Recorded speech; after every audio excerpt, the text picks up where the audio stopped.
Do you swear to uphold the principles of our order? And all that for which we stand? I do. And never to share our secrets, nor divulge the true nature of our work? I do. And to do so from now until death, whatever the cost? I do. Then we welcome you into our fold, brother. You are now a Templar, harbinger of a new world.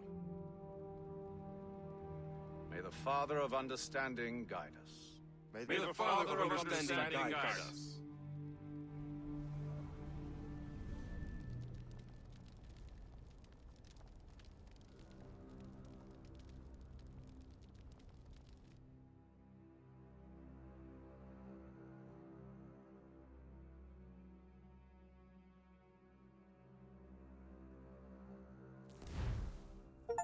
Do you understand now? I'm starting to see why you're so interested in Shay Cormac.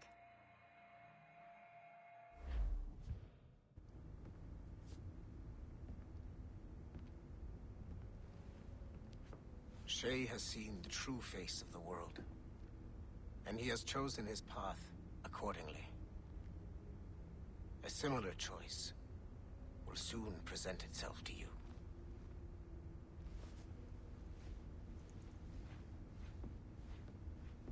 I did not think you'd get this far, but you seem to be on the right track. We still can't access the servers in the basement, but there's another one located at the top of the building near Melanie's office. That's your next stop.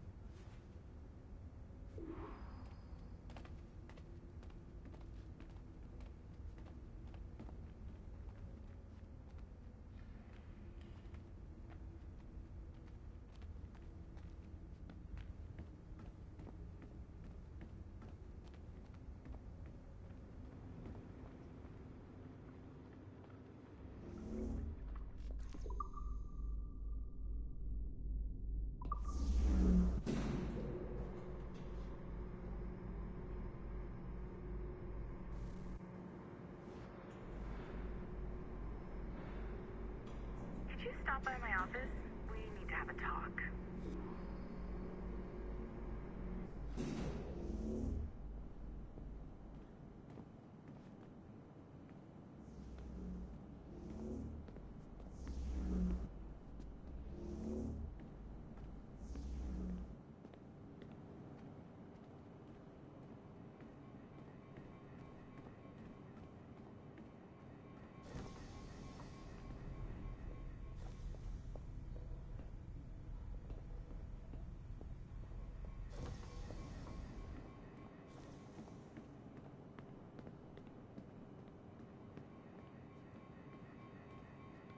We need to unlock the next server, Numbskull.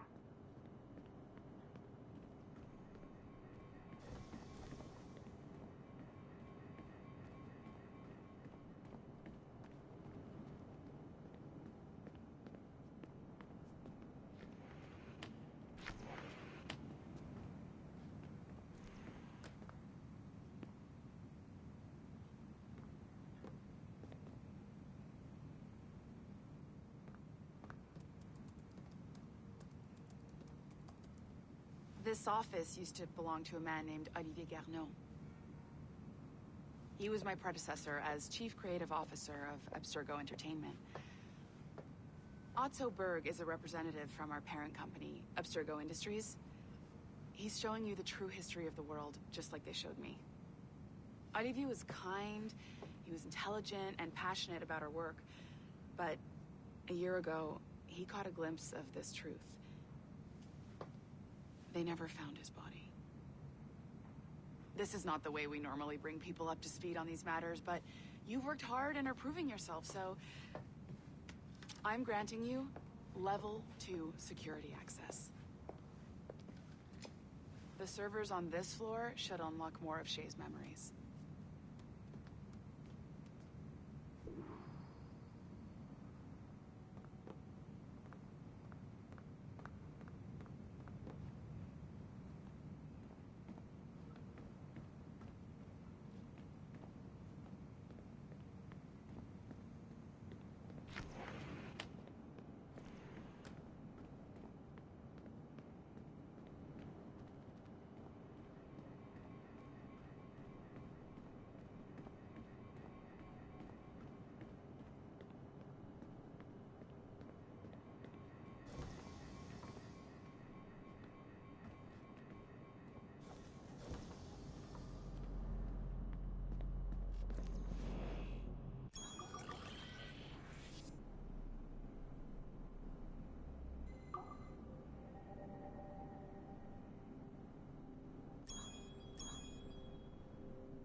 Francois Macandal saved Baptiste from slavery and inducted him into his so-called brotherhood.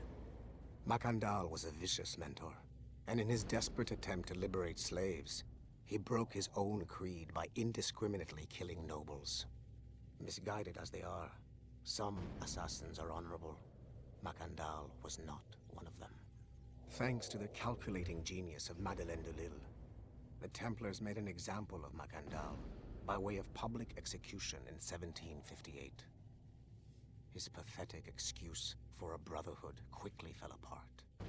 When his comrade and childhood friend Agathe fled to Louisiana, Baptiste saw the futility of his former life in Macandal's brotherhood. Madeleine saw Baptiste's potential and instructed her Templars in New Orleans to strike a deal with him. If he could draw Agathe out of hiding and eliminate him, he would be granted a place in the Templar Order. Although Baptiste was killed by the assassin Aveline de Grandpré, his path clearly demonstrates the inherent superiority of Templar ideals over assassin terrorism.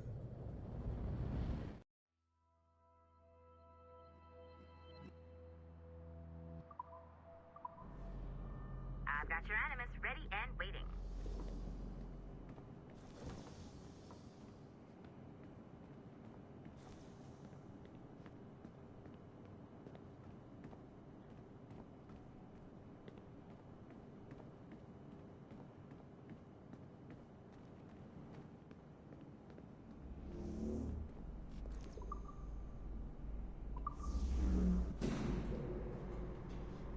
Smooth moves, numbskull.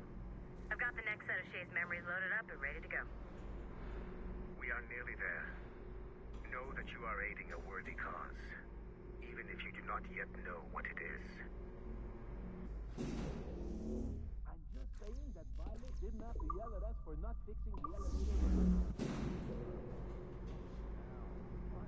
Fireworks, but we were just having to run back to life.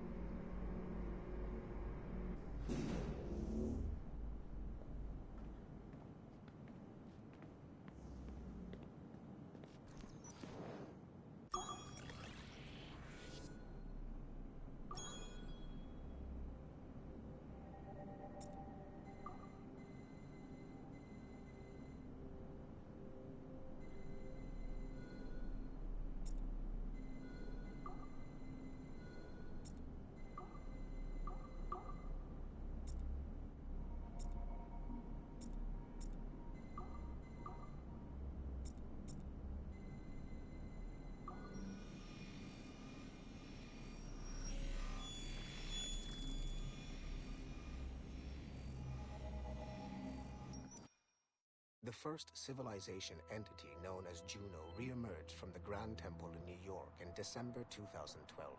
Although no longer a corporeal being, she exists as a kind of digital consciousness somewhere in the Abstergo cloud. To accomplish her goals in the real world, Juno uses two types of people. The first is another precursor consciousness that emerges in a human being at random. This person is commonly known as a sage. Juno also holds sway over a group of disciples called the Instruments of the First Will, who believe it is humanity's natural role to serve the first civilization. Abstergo is currently using the First Will as a cheap and hands-off way of acquiring pieces of Eden and other relics. However, I suspect that the reverse is also true, that they are using our resources to locate objects that will help them further their own goals.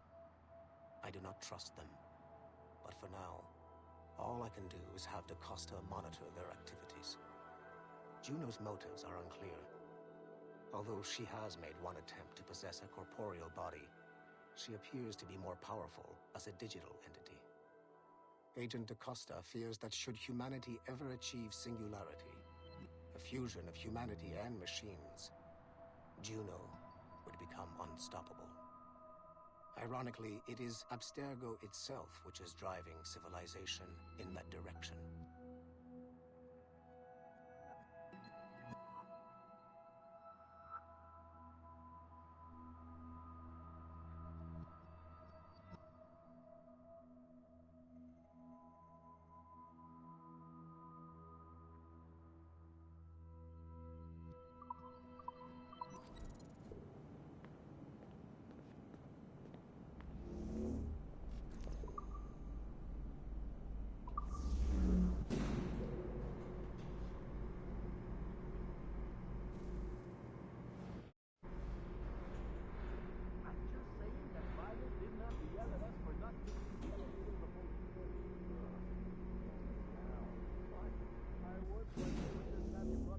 life and put you back to work.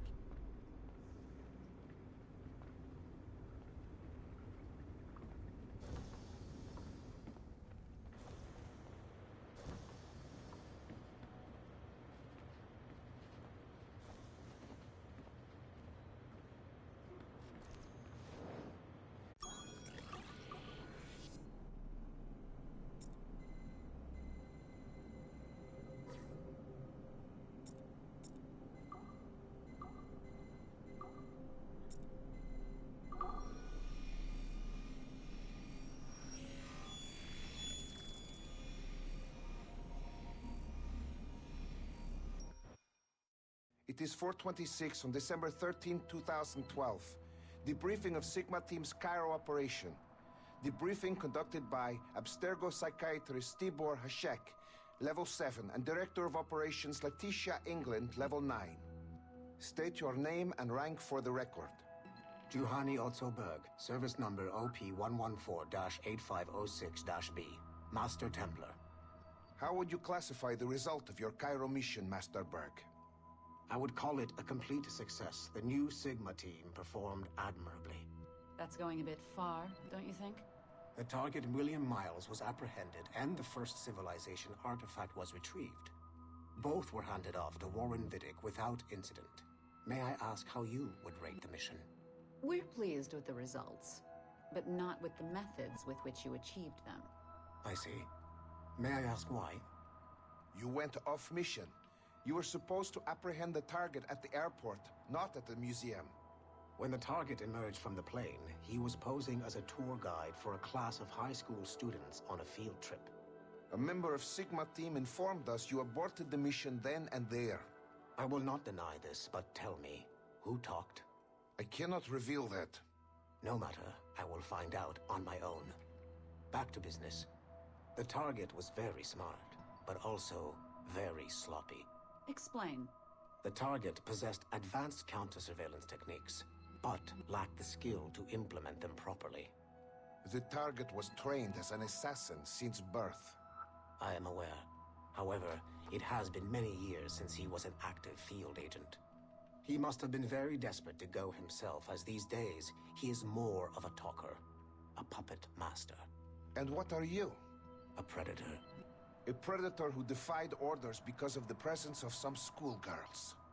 I prefer to think of myself as one who can choose the most opportune time to strike. The last time I followed orders to the letter was in Florence. That did not end well for anyone. Was it that? Or did the students perhaps remind you of your daughter? I separate my work and personal life completely. Your daughter's recovery has been remarkable. I do hope her progress continues. Please, don't. I beg your pardon. I find your attempt to threaten my child vulgar and unnecessary. Explain.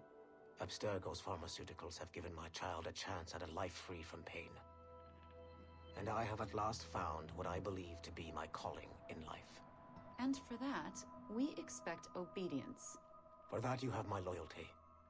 The involvement of the children in Egypt compromised the original mission. Nothing more. We already have one Master Templar that we can barely control. I don't like the idea of having two loose cannons out there. With all due respect to Master Cross, while he is gifted, he is mentally disturbed.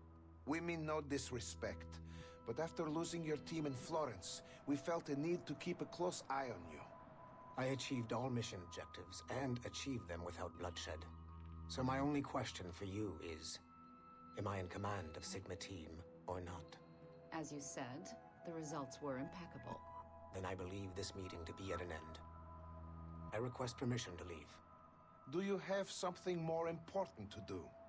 I am going to find out who among my team talked to you. I will not tolerate that kind of insubordination. I think we can stop here. The briefing ended at 4:34. Transcript to be sent to Alan Ricken for security clearance.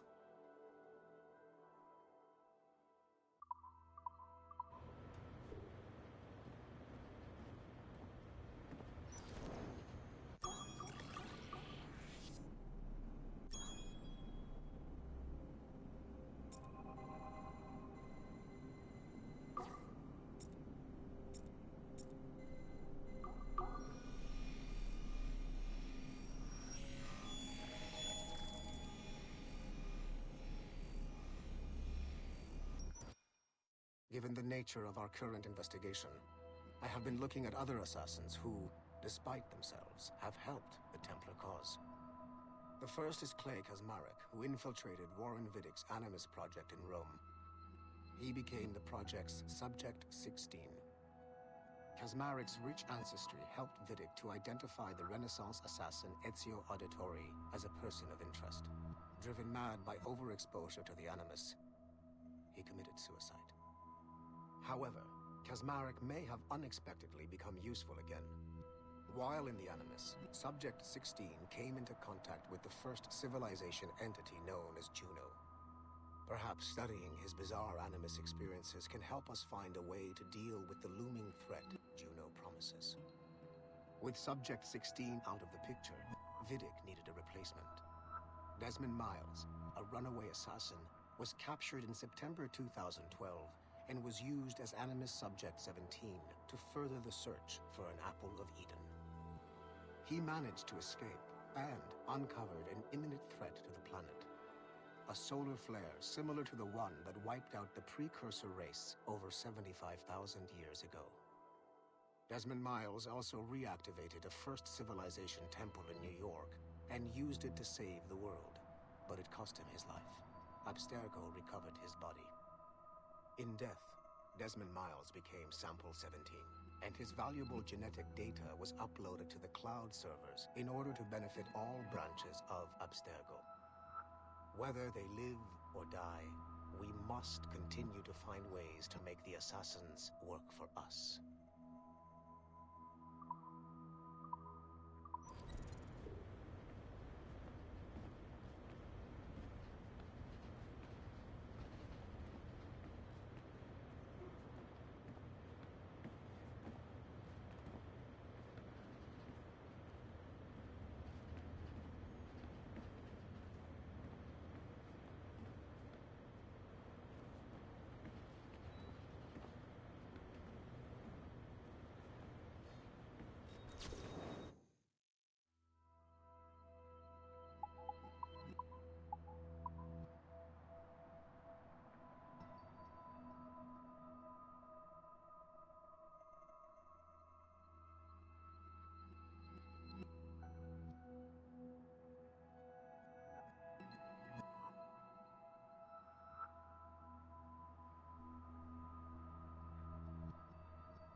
Nothing to see here.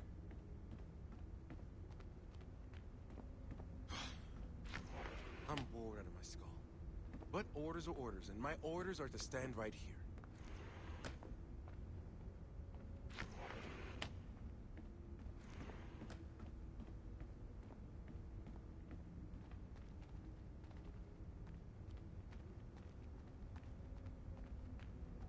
Whoa. This place is a fucking disaster piece.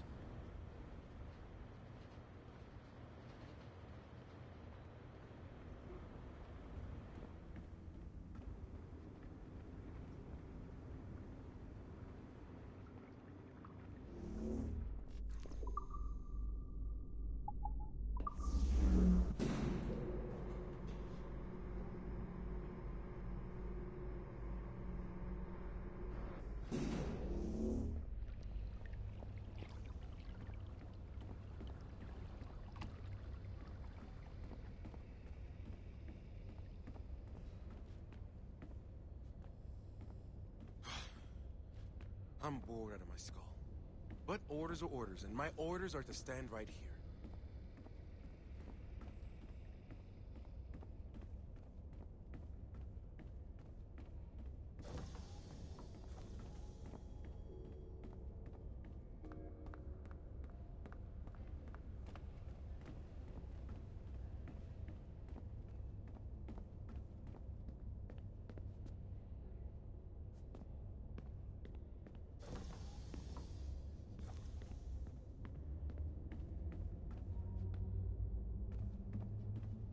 How about now? No? Now?